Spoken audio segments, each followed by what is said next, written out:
Hola, los saludo desde Argentina, soy el doctor Fernando Negro. Antes que nada quiero agradecer la invitación de eCáncer para participar en este congreso en el contexto de la educación continua, que me parece que es muy importante, más aún en estos tiempos. Y el tema que voy a comentarles es epidemiología del cáncer en adolescentes y adultos jóvenes. De eso vamos a hablar los próximos 20 minutos. Entonces, para tratar de ordenar un poco la exposición, estos son los temas que vamos a conversar. Primero una breve introducción, después hablar sobre qué edades específicamente están comprendidas en este grupo etario, por qué es importante, por qué esta población es diferente, cuáles son las clasificaciones, dónde se tratan los pacientes, con qué satisfacción, qué resultados, y algo que resulta muy importante, y creo que es el punto de soporte de todo esto, es cuáles son las oportunidades de mejora, es decir, no solo cómo estamos tratando a estos pacientes ahora, sino cómo podemos tratarlos mejor en el futuro. Ese creo que es el punto más importante de toda esta charla. Entonces, en este slide hay alguna reseña concreta con respecto a la introducción. Dado que las enfermedades oncológicas corresponden más a la población adulta que a la población pediátrica, es lógico entender que la oncología clínica fue quien tomó la posta por sobre la oncología pediátrica, pero en los últimos 60 y 70 años de edad, un grupo de médicos, oncólogos clínicos, se unieron a médicos pediatras y empezaron a notar que los pacientes pediátricos eran una población muy diferente en muchos aspectos a la población adulta, y así dio origen al nacimiento de la oncología pediátrica con un éxito espectacular desde el inicio. ¿Por qué? Porque a la especialización de la oncología clínica, es decir, todo lo que los médicos de adultos sabían sobre cáncer, se sumaron todo lo que los médicos pediatras saben sobre atender a niños, es decir, los trabajos en forma de equipos multidisciplinarios, la toma de conciencia, la creación de redes, las sociedades científicas, y algo muy, pero muy importante que son los grupos colaborativos. Acá ustedes pueden ver algunas abreviaturas como la de la Sociedad Internacional de Oncología Pediátrica, la Sociedad Latinoamericana de Oncología Pediátrica, el Chile Oncology Group, el grupo alemán BFM, etcétera, etcétera. Entre tanto, el siguiente grupo etario, es decir, los que no eran adultos, los que tampoco eran pediátricos, los adolescentes y los adultos jóvenes, ha merecido menos atención en todo este tiempo. Por suerte esto se está revirtiendo, pero solo recientemente, y merecieron menos atención pese a dos datos que no son menores. Primero, que este grupo tiene una mayor incidencia, es decir, mayor incidencia quiere decir más nuevos casos cada año que la población pediátrica, es decir, la población que está por debajo, y además que los tipos de cánceres son diferentes también, tanto comparados con la población de niños como con los adultos.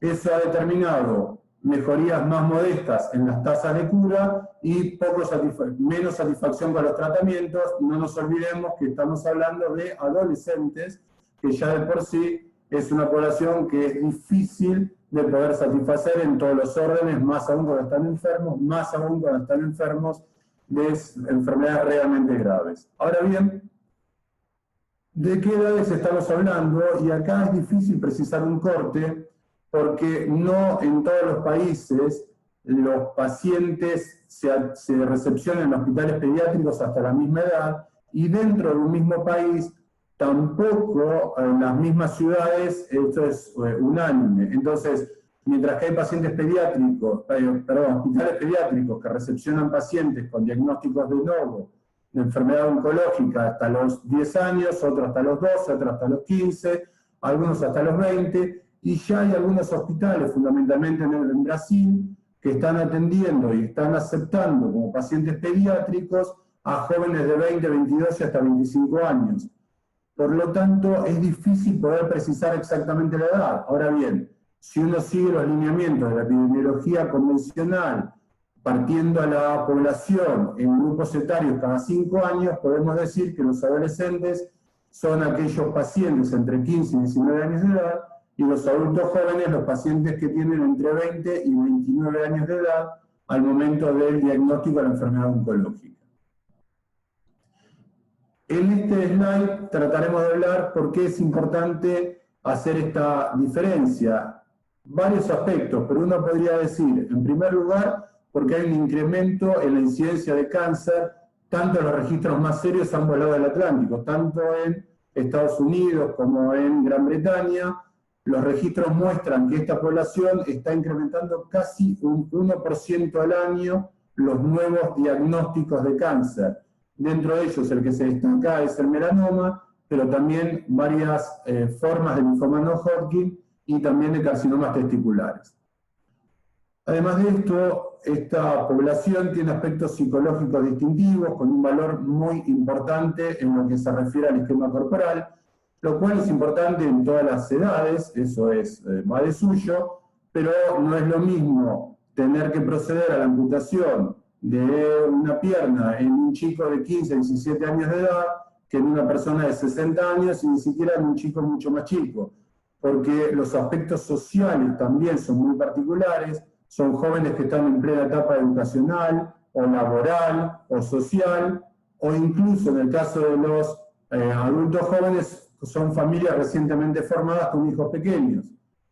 A todo esto, y ya yendo más de lleno al problema, ¿en qué centro de atención lo estamos tratando? ¿Los tratamos en centros de niños o los tratamos en centros de adultos? En la siguiente presentación tienen algunos datos de epidemiología, donde pueden ver, por ejemplo, cuál es la incidencia, siempre en nuevos casos por año y por millón. Fíjense, en niños menores de 15 años es de 134, pero trepa a 203 en los adolescentes y casi duplica a la población de niños cuando incluimos los adultos jóvenes. Es decir, la población de adolescentes y adultos jóvenes casi duplica en incidencia a la población pediátrica. Esto ya de por sí es un dato que nos debe hacer llamar mucho la atención, nos debe obligar a prestarle una especial atención. Entonces, vemos que, por ejemplo, los adultos jóvenes, los que más se acercan a la población adulta general, sube mucho la incidencia de los carcinomas, que en la población pediátrica son mucho más infrecuentes.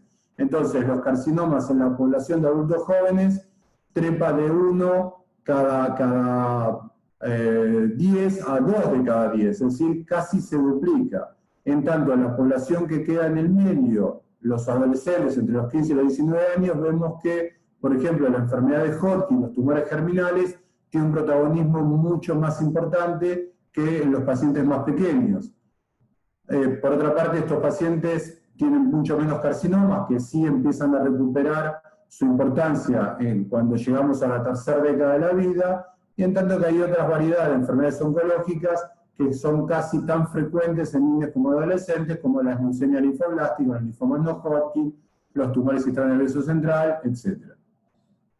Esto es solamente a forma representativa, cuál es la incidencia en nuestro país, en mi país, en la República Argentina, de nuevos casos todos los años.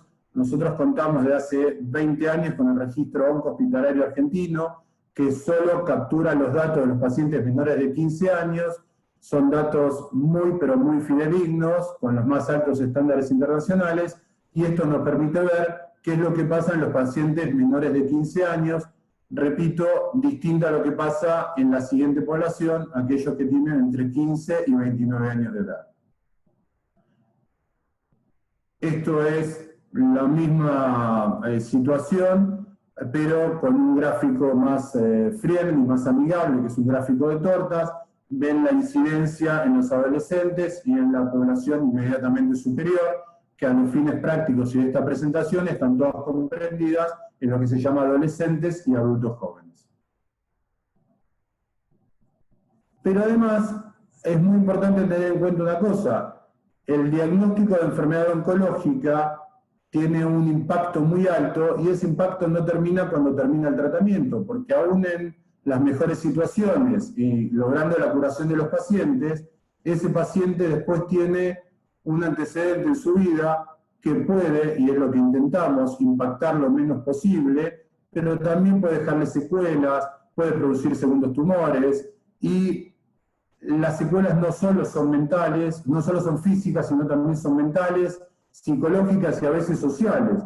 Es una población que, como en algún momento me explicaba la doctora Silvia Brandalize de Brasil, les cuesta incluso conseguir trabajo. Entonces, ese diagnóstico, si bien nosotros tratamos que sea lo más llevadero posible y que el paciente transite su tratamiento oncológico de buen modo y con la menor cantidad de secuelas, o ninguna si es posible, a veces las secuelas hasta pueden ser laborales y en la imposibilidad de conseguir un trabajo. Entonces, no dejemos de tener en cuenta esto. Los adultos jóvenes, cada vez más, y los adultos no jóvenes, son sobrevivientes de cáncer en la niñez y en la adolescencia, con todo lo que trae aparejado. Dentro de este marco podemos continuar con el temario que nos planteamos inicialmente y decir por qué es diferente esta población. Por muchos aspectos. Por un lado, la etiología. Es decir, la mayoría son esporádicos y de etiología desconocida. En pediatría hay algunos síndromes que explican la incidencia de algunas enfermedades oncológicas, la neurofibromatosis, el síndrome de Froment-Lee, la pancitopenia de Fanconi, el síndrome de Turner, etc. En adultos también hay síndromes como los carcinomas mayovario, el síndrome de Lynch, etc. En adultos también aparecen los factores ambientales como importantes en la génesis de las enfermedades oncológicas, pero los factores ambientales necesitan, por definición, una exposición prolongada, es decir, la persona debe estar por un tiempo expuesta en forma prolongada para que se desarrolle el tumor. Este tiempo, por supuesto, no ocurre en la población pediátrica porque rápidamente pasa de edad. Entonces, este es otro motivo por el cual es diferente, y además también, que algo comentábamos hace un minuto, el incremento de los segundos tumores debido a cánceres en la infancia. Entonces, otro motivo para pensar en diferenciación. ¿Cuál es la mejor forma de clasificar a los adolescentes y adultos jóvenes? ¿Cuál es la clasificación que con ellos va mejor? En los adultos, la clasificación tiene mucho en cuenta el órgano de origen del primario. Así hablamos de tumores de hueso, tumores de ovario, etc. En pediatría la descripción es más histológica, tumor de Wilms, sarcoma de Ewing, germinales, etc. En tanto, en los adolescentes y adultos jóvenes resulta una fase de transición entre los tumores pediátricos, que son más embrionarios, y la población de los adultos, que son carcinomas y sarcomas en su mayoría. Aquí en este siguiente slide les muestro una de las tantas clasificaciones que verán al final en la bibliografía, en las dos últimas imágenes con algunas citas bibliográficas, que es la clasificación de Berks, publicada hace casi 20 años, que nos divide en 10 grupos. No es que esta clasificación sea, a mi modesto entender, mejor o peor que otras clasificaciones. Lo importante de esta presentación o de este slide es decirles que ni siquiera los podemos clasificar como clasificamos los tumores en pediatría o como clasificamos los tumores en la vida adulta. Necesitamos también enfocarnos en una mejor clasificación. En el siguiente, solamente para mostrarles una imagen panorámica del hospital donde hice mi formación en oncología pediátrica, que es el Hospital de Pediatría Garrahan, uno de los hospitales más importantes de Latinoamérica, sin dudas, y el más importante de mi país. Y ahora vamos a otro tema, que es dónde se tratan los pacientes hoy.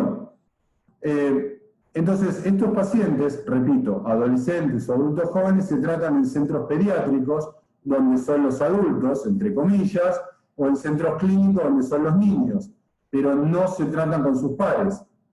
Entonces, tengan en cuenta que la adolescencia es una etapa difícil de la vida, aún sin tener cáncer, y ser un paciente hospitalizado es una experiencia absolutamente traumática, ambiente, caras no conocidas, etc., aún sin ser adolescente.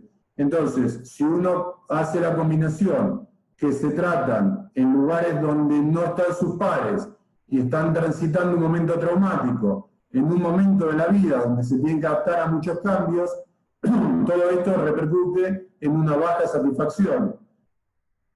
Y aquí también es importante detenernos a pensar y hablar un poco de la medicina basada en la evidencia.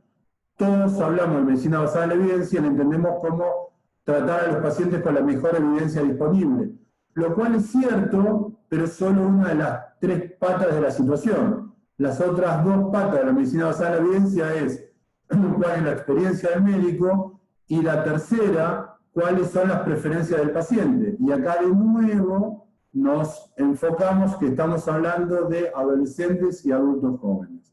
Hay algunas experiencias, cada vez más, de centros que se dedican a tratar a adolescentes y adultos jóvenes, donde se internan, donde concurre a hospital de día, donde concurre a consultorio, con sus pares y no con pacientes más jóvenes ni con pacientes más grandes. En este trabajo, que tiene casi 20 años, estos autores abordan un poco la problemática de dónde está parado el adolescente. Y el adolescente está parado en una tierra extraña que no le corresponde y que no termina de entender bien dónde es.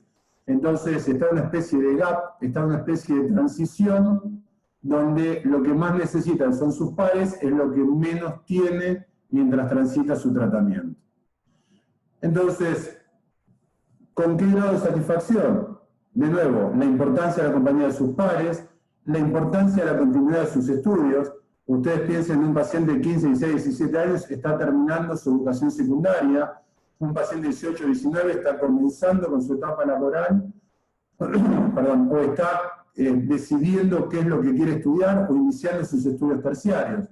Todo eso sufre un parate muy importante con el diagnóstico, ni más ni menos que una enfermedad oncológica.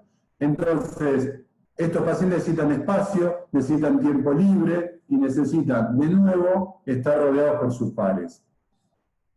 Algunos datos de cómo fue evolucionando la sobrevida global a lo largo del tiempo en los niños y en los adolescentes. Fíjese en esta sencilla tabla de 2x2, de doble entrada, cómo han mejorado los valores, tanto en los niños como en los adolescentes, pero también fíjese cómo fue mucho más espectacular la mejoría en los niños y no tanto en los adolescentes. En la siguiente vemos por qué los motivos de las mejorías. El diagnóstico temprano, muchos se ven niños que tienen controles con sus médicos más habituales que los adultos, la terapia combinada multidisciplinaria y la mejor tolerancia que tiene a tratamientos agresivos, los cuidados de sostén, y de nuevo, uno de los keywords, de las palabras que menciono y vuelvo a mencionar, que son los protocolos colaborativos. Fíjense el dato de Estados Unidos, pero que no, son similares, la tendencia es similar, por ahí no los guarismos, pero sí la tendencia de qué pasa con los niños. Casi todos los niños con enfermedades oncológicas tratados en Estados Unidos están incluidos en grupos colaborativos. Los adolescentes mucho menos y los adultos menos aún. Esto que se ve en Estados Unidos se ve en el resto de los países. La tendencia es igual. Los niños, en parte, tienen mejores resultados porque son tratados dentro de grupos colaborativos. Eso no pasa tanto en los adultos y en los adolescentes menos aún, donde los cortes de edad para ingresar casi siempre los terminan excluyendo, por superar la edad o por no alcanzarla. Entonces, este trabajo es un trabajo donde quien tenga un minuto y esté especialmente interesado en esta temática debería detenerse y leer con mucho interés, que son los trabajos del doctor Jake Nachman en Chicago, que lo que él hizo fue comparar ni más ni menos de cómo le iba a la población de adolescentes que eran tratados en hospitales pediátricos porque eran recepcionados y ahí eran tratados, y cómo le iba a pacientes de la misma edad, adolescentes también, que eran recepcionados y tratados en centros de adultos. Y lo que vio fue una diferencia significativamente a favor de la sobrevida de aquellos pacientes, adolescentes y adultos jóvenes, cuando eran tratados en centros pediátricos con tratamientos más agresivos, en el contexto de grupos colaborativos y con fuerte incidencia del enfoque y del tratamiento multidisciplinario. Este trabajo fue un poco el que nos hizo despertar a la mayoría de los oncólogos que había que prestar especial atención porque no era solo un problema semántico o un problema de marketing o de posicionamiento de la seguridad pública o la seguridad privada. Era realmente un trabajo donde mostraba que el impacto en la sobrevida era claro y era notorio cuando los pacientes se trataban con enfoques multidisciplinarios en grupos colaborativos y con tratamientos más agresivos, los cuales eran mejor tolerados en los pacientes pediátricos y adolescentes que los pacientes adultos.